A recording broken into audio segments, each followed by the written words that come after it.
Okay, सो मुझे अभी कुछ दिन पहले एक टास्क आया था क्लाइंट की तरफ से कि स्क्वायर स्पेस पे पर एक वेबसाइट है, तो उस पे एक पॉपअप इमेज लगाना है। तो जहाँ तक मुझे याद पड़ता था कि स्क्वायर स्पेस पर तो पॉपअप का कोई एलिमेंट तो मैंने इस तरह नहीं कभी देखा था। तो मैं लॉगिन हुआ वेबसाइट पे और वाक़ई इस तरह कोई एलिमेंट नहीं था पॉपअप का जो है बिल्ट इन जो उसको यूज़ करता। तो मैंने सोचा कि चलें चैट जीपीटी से पूछ लेते हैं कि वो क्या कहता है। तो मैं आया चैट जीपीटी पर और मैंने पूछा कि भाई I want to show a popup image on a square space website. The popup will only contain the image. ठीक है, और कुछ नहीं होगा, सिर्फ इमेज होगा। So how can it be done? तो चैट जीपीटी ने कहा कि to create a popup that only contains the image on a Squarespace website, you can use a combination of Squarespace built-in features for pop-ups like announcement bar, pop-up promotional content or a cover page, and some custom code if necessary. However, Squarespace standard features might not support a direct जो है image only pop-up without some custom work. So मुझे भी यही लग रहा था कि कुछ इस तरह का मतलब कोई बिल्ट इन चीज़ नहीं है जो हम यूज़ करके बना सकें। So here is step by step approach to achieve this. फिर उसने बताया था पॉपअप प्रमोशनल कंटेंट का, उसमें मतलब क्या कोई न्यूज़ लेटर है, कोई सब्सक्रिप्शन आप जो है वो आपने लेनी है। सब्सक्रिप्शन जैसे बॉक्स होता है न्यूज़ लेटर का, तो उसका पॉपअप था। ठीक है, so navigate to marketing promotional popup. So वो मैंने चेक किया, उसमें इमेज भी बैकग्राउंड में सब कुछ आ गया। मैंने चीज़ें भी हाइड कर दी, जो उस पर फॉर्म आ रहा था, टेक्स्ट आ रहा था, लेकिन वो पॉपअप जो है ना वो सही नहीं आ रहा था। वो इमेज जो लेआउट है ना उसकी हाइट विड वो सेट हुई थी, फिक्स हुई थी, तो इमेज बैकग्राउंड में आ रहा था पॉपअप का, और ऑब्वियसली वो बैकग्राउंड में जो है वो पूरा नहीं आ रहा था। तो मैंने सोचा कि इसको तो फिर वो मतलब कि CSS काफ़ी यूज़ करनी पड़ेगी, चेंज काफ़ी कस्टमर्स में CSS जो है वो चेंजेस करनी पड़ेंगी। फिर इसने नीचे दूसरा ऑप्शन भी दिया था कि भाई आप कस्टम कोड यूज़ कर लें। ठीक है, तो उसने बताया कि भाई go to settings advance code injection, और उसने ये एक कोड दे दिया पूरा कि भाई आप ये पेस्ट कर दें। तो मैं बिल्कुल गया और बिल्कुल ये पेस्ट कर दिया, इमेज URL मैंने इसको चेंज कर दिया और बिल्कुल पॉपअप आ गया। ठीक है, और 2 सेकंड्स के बाद जो है इसने टाइम सेट किया हुआ था, तो पॉपअप उसमें जो है आ गया था, सही आ गया था। लेकिन पॉपअप तो आ गया, बंद कैसे करेंगे? ठीक है, तो बंद करने का कोई जो है वो आइकन नहीं था। तो मैंने इसको बताया कि भाई the user should also be able to close the popup.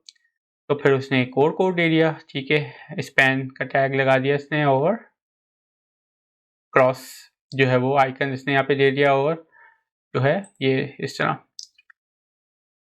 ये मतलब पॉपअप है जो उसने क्रिएट किया। ठीक है, तो उसने वो क्रॉस का जो है वो आइकन भी इसमें उसने बना दिया। अब जो है पॉपअप क्लोज भी हो रहा था, और उसने फिर समझा भी जाके क्या जो है पूरा हो रहा है इसमें। अच्छा, मसला ये था कि इमेज 600 बाय 600 थी, लेकिन पॉपअप जो है ना वो पूरी स्क्रीन पे आ रहा था, मतलब फुल हाइट आ रही थी उसकी। ठीक है, मुझे चाहिए था सेंटर में। ठीक है, कि सेंटर में वो वर्टिकली हॉरिजॉन्टली। तो मैंने कहा भाई पॉपअप इमेज तो 600 बाय 600 है, तो उससे फिर 600 बाय 600 के हिसाब से फिर एक और कोड मुझे दिया। ठीक है जी, मैंने वो कोड भी फिर और समझा भी दिया इसने कि क्या क्या हो रहा है।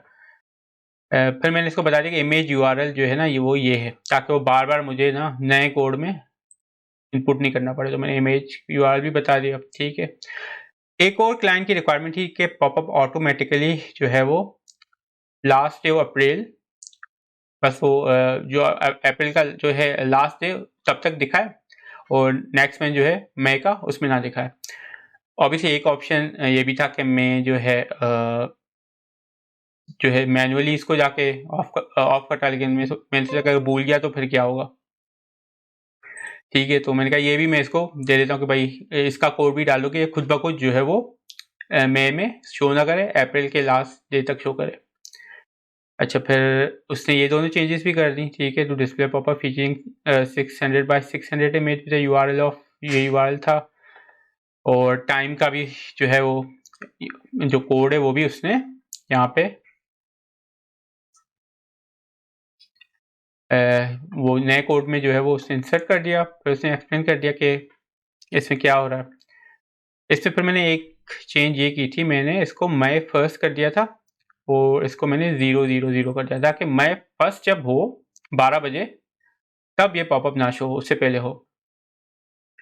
या फिर ये मैंने कस्टम इक्वल कर दिया था चेंज। अच्छा मसला ये था कि पॉपअप भी आ रहा है, सब कुछ हो रहा है, लेकिन रिस्पॉन्सिव नहीं है। ठीक है, मोबाइल रिस्पॉन्सिव नहीं है। तो मैंने कहा भाई पॉपअप तो मोबाइल रिस्पॉन्सिव भी होना चाहिए। ठीक है, तो उसने कहा ठीक है भाई मोबाइल रिस्पॉन्सिव करना है, तो उसने फिर ये CSS नहीं दे दी मुझे। ठीक है, ये नई CSS दे दी। इसको भी एक्सप्लेन किया कि क्या हो रहा है।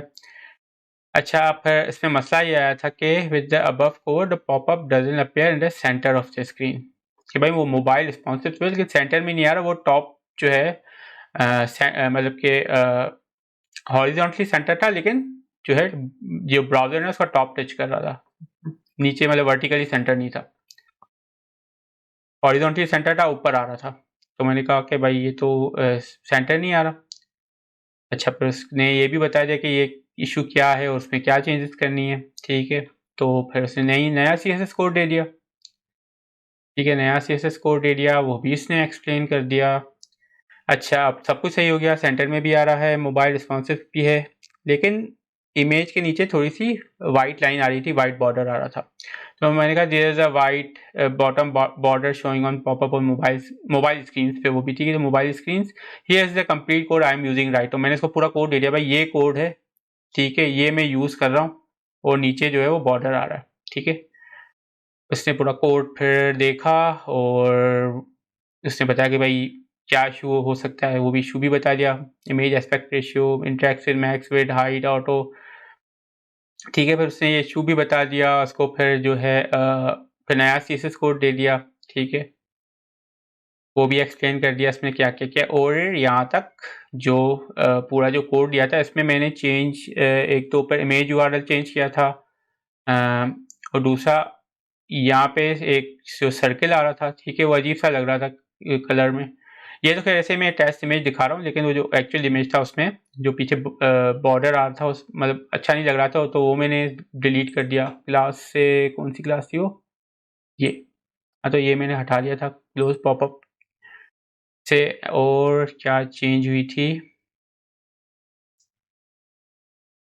और थी क्या चेंज किया था, और वाइट बॉर्डर से बस जो रिमूव किया था वही, बस यही चेंजेस थी।